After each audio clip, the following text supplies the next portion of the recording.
রাধে রাধে। আজকে শ্রীমদ্ ভাগবত গীতার 21 নং পৃষ্ঠা পাঠ করতে চলেছি। চলুন শুরু করা যাক। সাধনের জন্য কোনো পশুকে হত্যা করে তখন প্রকৃতির নিয়ম ভঙ্গ করার দায়ে তাকে নিহত হতে হয়। ভগবদ্গীতাতে বিশদভাবে ব্যাখ্যা করে বলা হয়েছে যে প্রকৃতির ভিন্ন গুণ অনুসারে 3 রকমের কর্ম সাধিত হয়, যথা ষষ্ঠগুণের প্রভাবে কর্ম, রজগুণের প্রভাবে কর্ম ও তমগুণের প্রভাবে কর্ম। তেমনি আহার্য বস্তু 3 রকমের: সত্যগুণ সম্পন্ন আহার, রজগুণ সম্পন্ন আহার ও তমগুণ সম্পন্ন আহার। এই সবই স্পষ্টভাবে বর্ণনা করা হয়েছে এবং যদি আমরা ভগবদ্গীতার এই সমস্ত উপদেশ যথার্থভাবে প্রয়োগ করি তাহলে আমাদের সারা জীবন পবিত্র হয়ে উঠবে এবং পরিমাণ আমরা এই জড় জগতের ঊর্ধ্বে আমাদের পরম লক্ষ্যে উপনীত হতে পারব। যদ গতা ন নির্বতনে তত্তাম পরম মম। এই পরম গন্তব্যস্থলের নাম সনাতন ধাম, চিদাকাশ। এই জড় জগতে আমরা দেখতে পাই সব কিছুই আস্থেয়। তাদের প্রকাশ হয়, তারা বৃদ্ধিপ্রাপ্ত হয়, কিছুকালের জন্য তারা অবস্থান করে, আর কিছু ফলস্বরূপ প্রসব করে, ক্ষয়প্রাপ্ত হয় এবং তারপর এই সময় তারা অদৃশ্য হয়ে যায়।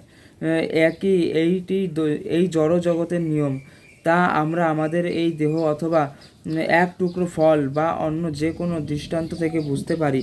কিন্তু এই অস্থায়ী জগতের অতীত আর একটি জগতের কথা আমরা জানতে পারি বৈদিক শাস্ত্রের মাধ্যমে। সেই জগৎ শাস্ত্র অনুযায়ী শাশ্বত সনাতন। ভগবদ্গীতার 11 অধ্যায়ে জীবকেও শাশ্বত সনাতন বলে বর্ণনা করা হয়েছে এবং ভগবানকেও সনাতন বলে বর্ণনা করা হয়েছে। ভগবানের সঙ্গে আমাদের অন্তরঙ্গ সম্পর্ক রয়েছে এবং যেহেতু গুণভাবে সনাতন ধাম, সনাতন ভগবান ও সনাতন জীব এক, এই ভগবদ্গীতার একমাত্র উদ্দেশ্য আমাদের সনাতন বৃদ্ধি অথবা আমাদের সনাতন ধর্মকে পূর্ণ জাগতিক করে তোলা। অস্থায়ীভাবে আমরা নানা ধরনের কর্মে নিয়োজিত হয়ে রয়েছি, কিন্তু এই সমস্ত কর্ম পবিত্র অর্জন করতে পারে যদি আমরা এই সমস্ত অস্থায়ী কর্ম বর্জন করি এবং পরমেশ্বর ভগবানের নির্দেশ মতো কর্মসমূহ গ্রহণ করি। তারই নাম পবিত্র জীবন।